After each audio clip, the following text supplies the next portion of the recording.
رمضان کا مبارک مہینہ یہ قدرتی پیکیج ہے،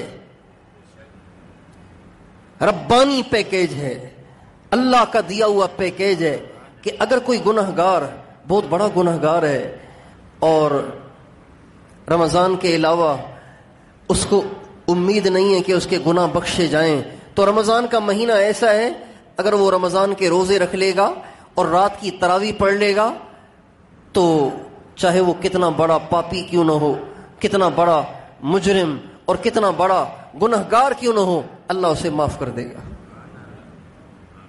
تو بھائیو، رمضان آ رہا ہے۔ ہمارے نبی نے شعبان کے آخری ایام میں آپ منبر پر جلوہ افروز ہوئے اور آپ نے فرمایا، لوگو اتاکم رمضان، رمضان آ رہا ہے، رمضان آ رہا ہے، اور یہ بخشش کا مہینہ ہے، اللہ کی رحمت کا مہینہ ہے، جہنم کی آگ سے آزادی کا مہینہ ہے۔ تو رمضان آ رہا ہے، شعبان کی آخری تاریخیں چل رہی ہیں، شعبان جانے کی کر رہا ہے، رمضان آنے کی کر رہا ہے۔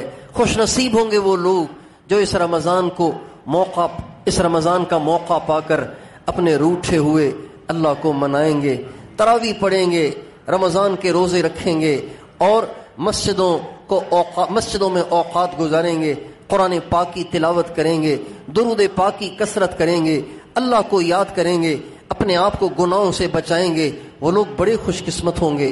ہمارے نبی صلی اللہ علیہ وسلم ایک دفعہ ممبر پہ چڑھ رہے تھے تو آپ کے ممبر کی 3 سیڑھیاں تھیں، 3 سیڑھیاں۔ ہمارے ممبر کی 2 سیڑھیاں ہیں نا، تیسری پہ تو بیٹھنا ہے۔ ہمارے نبی کے ممبر کی 3 سیڑھیاں تھیں، چوتھی پہ بیٹھا جاتا تھا۔ تو آپ علیہ السلام جب ممبر پہ چڑھنے لگے، پہلی سیڑھی پہ قدم رکھا تو فرمایا آمین، دوسری سیڑھی پہ قدم رکھا فرمایا آمین، تیسری سیڑھی پہ قدم رکھا فرمایا آمین۔ جب حضرت صحابہ کرام نے کہا، یا رسول اللہ، ممبر پہ چڑھتے ہوئے آپ پہلے تو کبھی آمین نہیں کہتے، آج کوئی خاص بات پیش آئی ہے کہ آپ آمین کہہ رہے ہیں؟ آپ نے فرمایا، جب میں ممبر پہ چڑھنے لگا تو جبریل میرے پاس آئے اور کہنے لگے، یا رسول اللہ، میں ایک بد دعا کرنے لگا ہوں، آپ نے اس پہ آمین کہنی ہے، اللہ کا حکم ہے۔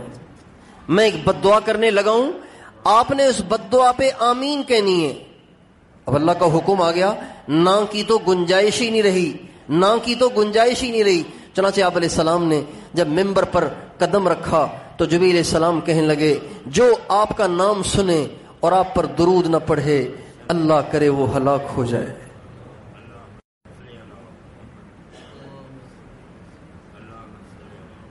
اب مجبوراً کہنا پڑا آمین۔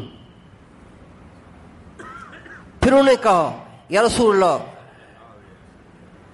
جو اپنے ماں باپ کو بڑھاپے میں پائے،